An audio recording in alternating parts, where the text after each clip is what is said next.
coming August 3rd, she will be 99. She was born October 3rd, 1925, at home, not in a hospital. August, what did I say, October? Thank you. August 3rd, 1925, at home. And she came from a religious family, although she herself was not particularly interested. She went to Beis Yaakov, which you probably all know is a girls' school, and she went there for one day because she didn't want to wear long sleeves and long skirts. But she was extremely traditional, and she had an older brother who was 4 years older than she was, and she went to school. 1939, we'll fast forward. The Germans entered Poland, August 31st, I think it was, 1939, and my grandparents, her parents, had a grocery store right near the center of Krakow. You can stand here, people can see me better. In the center of Krakow. Wawel Castle is a big castle. At one time, Krakow was the capital of Poland, and it was the home for the kings of Poland. We visited there. The kings are buried in crypts down below, just like at Westminster Abbey in England, where the kings are buried. And their shop was just below, coincidentally, September 11th, 1939. Shots were fired at German soldiers in that area, and the Germans rounded up not just Jews, but Jews and Gentiles, because they thought that they were being fired on, including my grandfather and my uncle, who was 4 years older than my mother. That was the last time my mother saw her brother and her father. At one point, she tells me that she was given food to bring to the prison. She saw her father from a window, and that was it. So my uncle, who was not yet 18, in November, they got a letter from the Germans. They were put in Buchenwald, a labor camp. He said all of a sudden at 2 o'clock in the morning, he died of a heart attack. 17, 18, almost 18 years old. Unlikely, but that's what it was. And we actually have all of the paperwork. The Germans were extremely meticulous in keeping records. And the Red Cross ended up having those records, and eventually my parents retrieved those records, including work papers that they signed up for, which we have.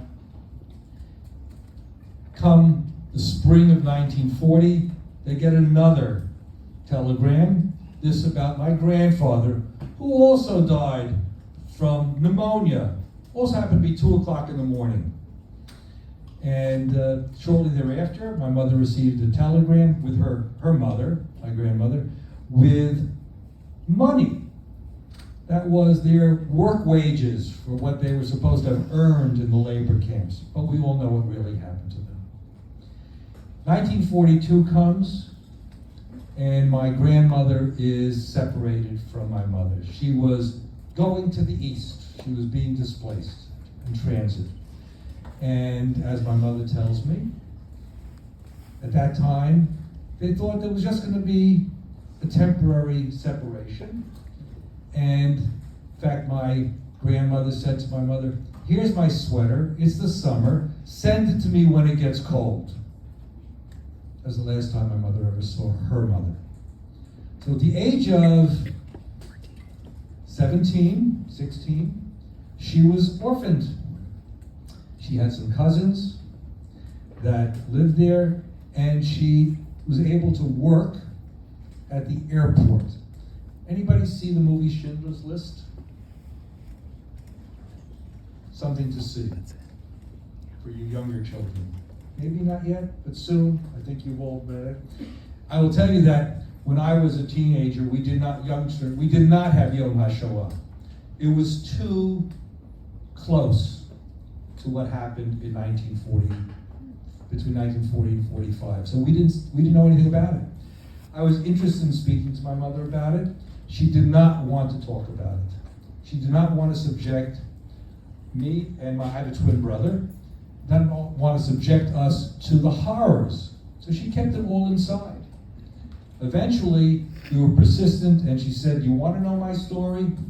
Here, read this." And she handed us the book, Schindler's List, by Steve Knibb. That was long before Steven Spielberg, who directed that movie, knew that there was even a Schindler's List. So this is my story, with one exception. There was a liquidation by the Germans of the ghetto in Krakow, and she was working at the airport. I have an interesting story that I'd like to read to you, a letter that'll depict my mother a little bit, because she never told me about this until recently. In 1942, she had a friend, my mother had a friend,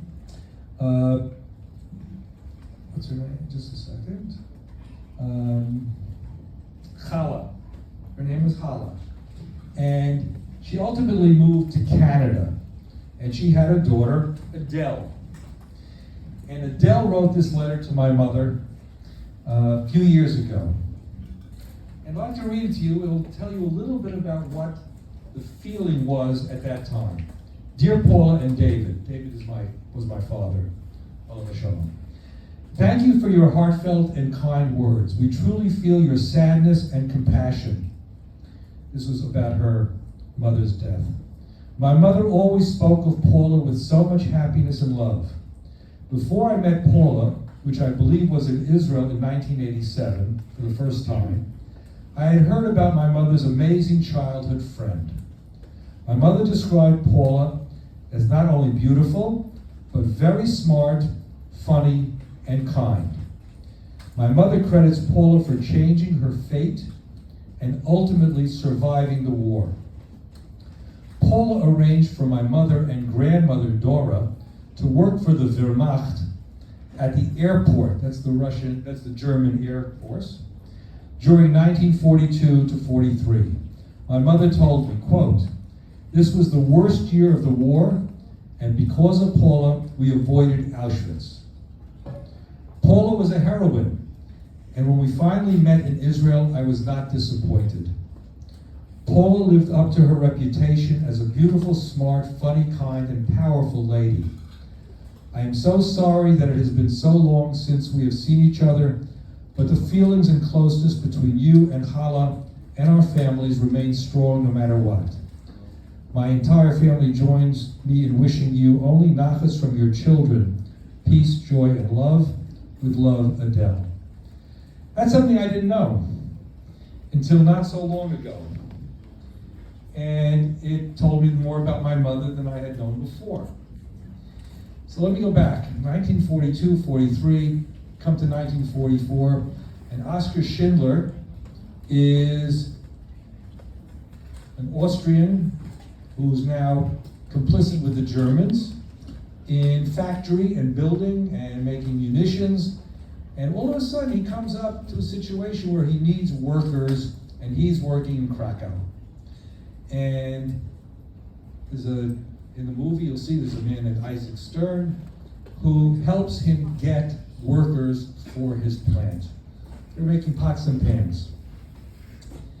My mother wasn't part of Schindler's group at that time, but she had cousins who are mentioned in the preface to Keneally's book as having contributed to the story, who were there.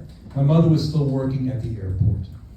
Eventually, 1944 in the fall, they're separating people in Krakow again for transport and those that Oskar Schindler needed for his factory.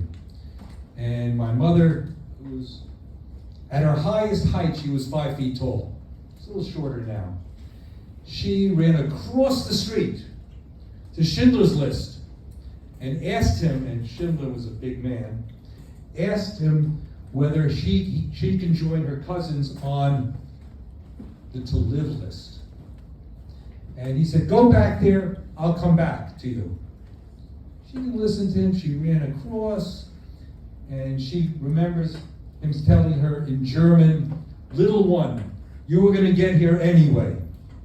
Stay." So from 1944 to liberation in 1945, my mother was with the Schindler Group. They ended up being moved from Krakow to Czechoslovakia, which was Brinlitz. It was a camp. Is a story, is true. The women were diverted to Auschwitz. Only the women. And if you've seen the history, you know that women, their heads were shaved. They were treated terribly. They had their numbers tattooed. The Schindler Group was a little different. They were kept isolated because he had a lot of power. He paid. Oskar Schindler was a business failure before and after the war. Only during the war did he make money. And he spent that money buying Jews. And he had 1,100 Jews that worked for him. And he came and he got the women out and they went to Brenlitz. They were ultimately liberated by the Russians, who they were told not to go with. The day before the Russians liberated them, they were digging their own graves. They didn't know what was going to be. But eventually the Russians liberated them. My mother ended up Czechoslovakia, then Berlin with the Joint, which was the Jewish group that helped displace Jews after the war. She ended up in Paris for 4 years, waiting for a visa. She was with her cousins, and she waited 4 years for a visa because those were the rules. You don't break the rules. And eventually she came to the United States. Within a few weeks, she was introduced to my father. 3 months later, she was married. 16 months later, my brother and I arrived. And she's made a life for herself here.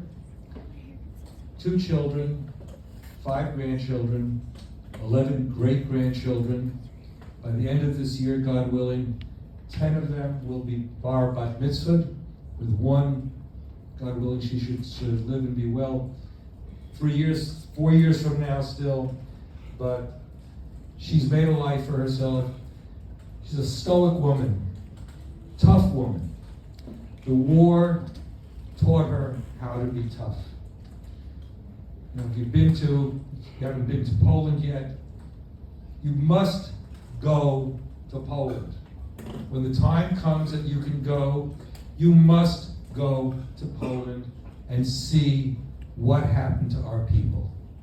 As my father said to me in 1994 when we started in Warsaw, 10% of the population of Poland was Jewish. 3 million out of 30 million. There are only a handful left. You can't tell anything about Jewish life in Warsaw because it was bombed. You have to go to the cemetery.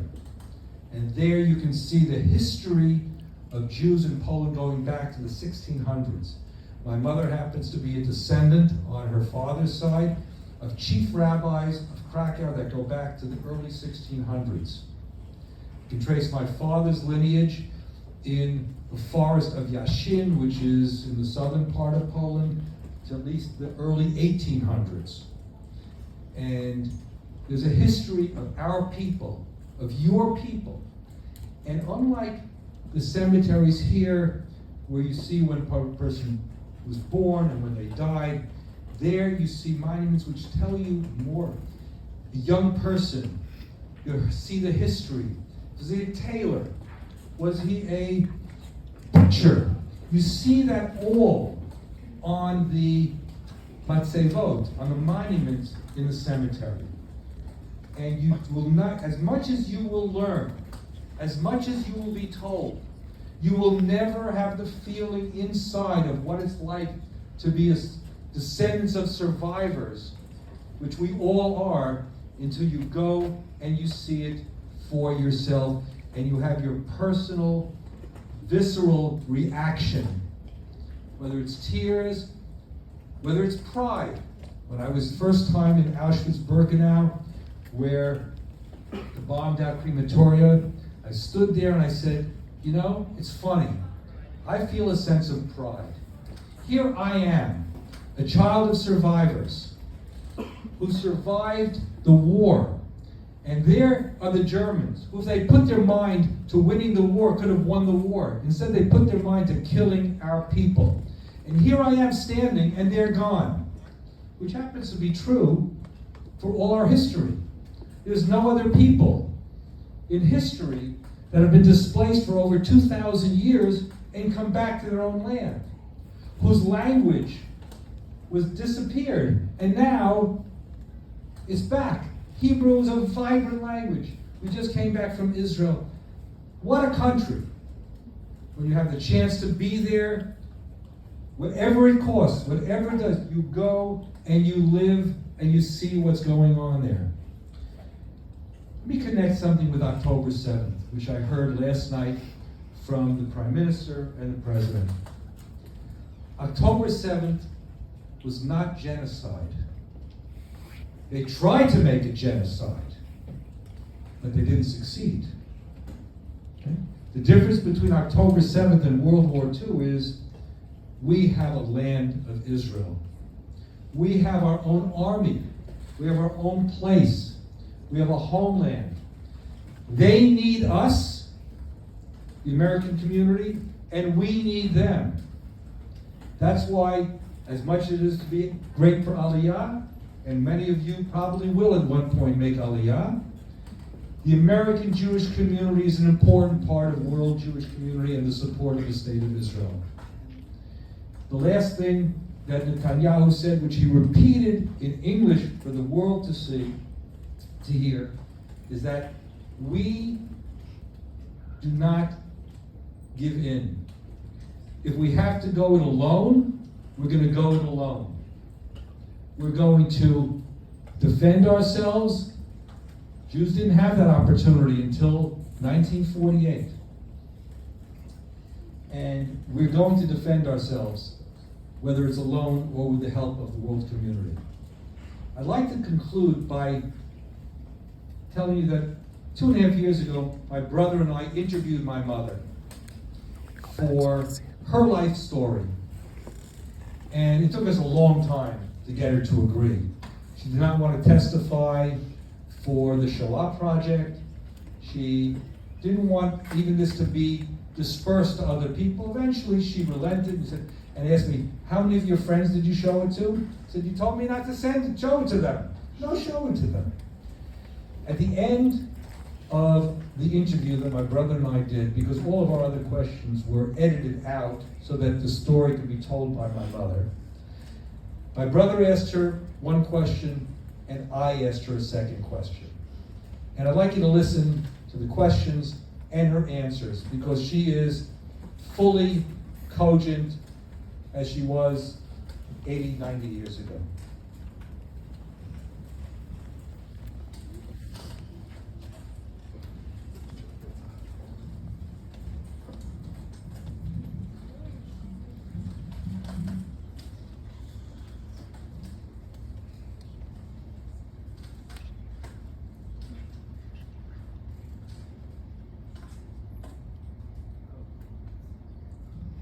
That's in Birkenau. We were walking together. Oh.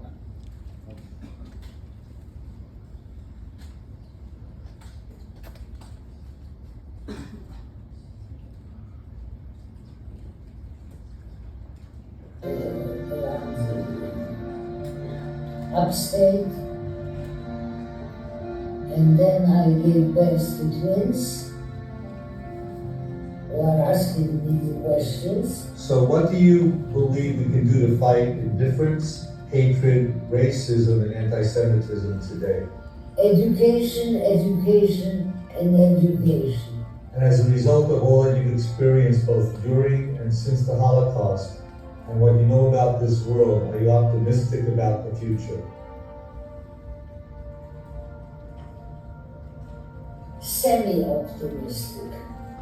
Not completely optimistic from what I am seeing today. the killings, the persecution.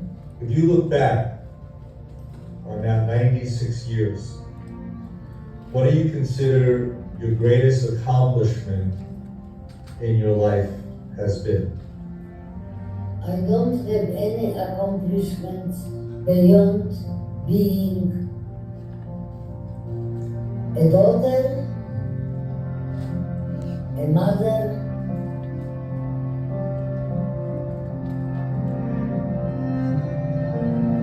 a grandmother,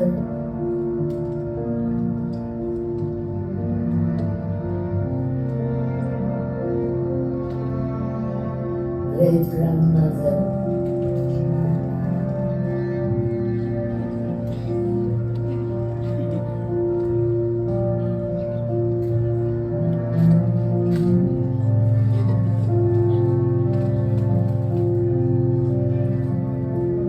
And a wife, of course.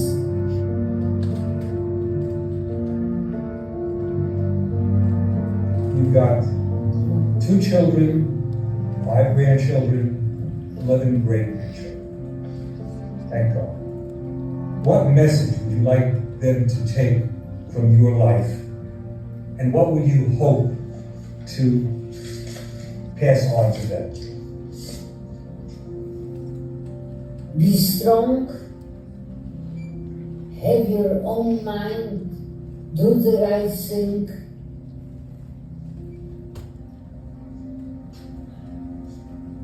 and educate yourself in every way possible. And don't reach for the sky. Be happy with what you have, with what you accomplished. Nothing has to be perfect.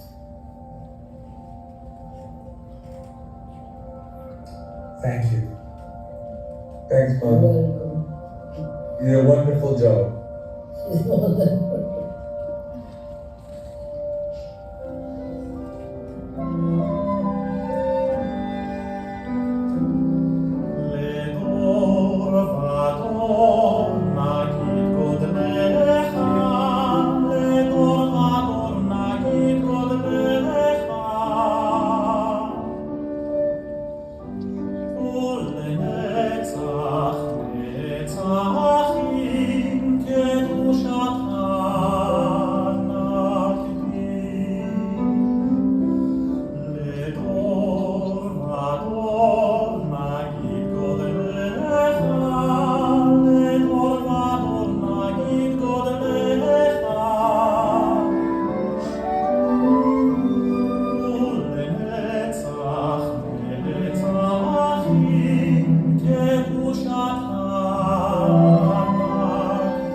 That's my mother's story.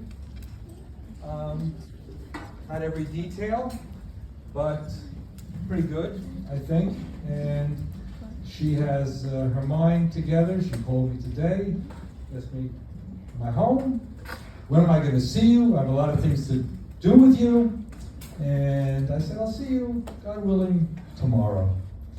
And I'm very fortunate. My father lived a long life also. He was not in the Holocaust himself, but he lost a mother and 3 sisters because the Germans, he never thought the Germans were going to kill women and children, only the men. It's a different type of thing. We have to be vigilant.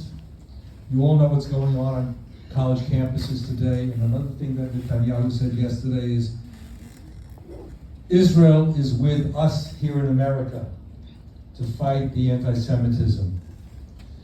As you saw, it's not a surprise to my mother that there is anti-Semitism still in this world. And I asked her what she thinks is the reason. One word: jealousy. The world is jealous that such a small, infinitesimal part of this world, which we Jews are so successful, bright, Nobel Prizes, Pulitzer Prizes, successfully come back to a country that was desolate for over 2,000 years. And why did we survive? One of the reasons is the Torah, because the land is central to us, but we didn't have the land for 2,000 years. So keep all of this in mind. I hope you will. Put it in your heart. Put it in a place where you'll remember it as you get a little older. You'll have the opportunity to visit Israel and Poland and see where our family was. One of the things that you saw there was a plaque. It was at the Ramah Shul in Krakow, which my parents put up in memory of their parents. You'll go there, you'll see it. You'll see Fishman. So I'm happy to take any questions that you'd like.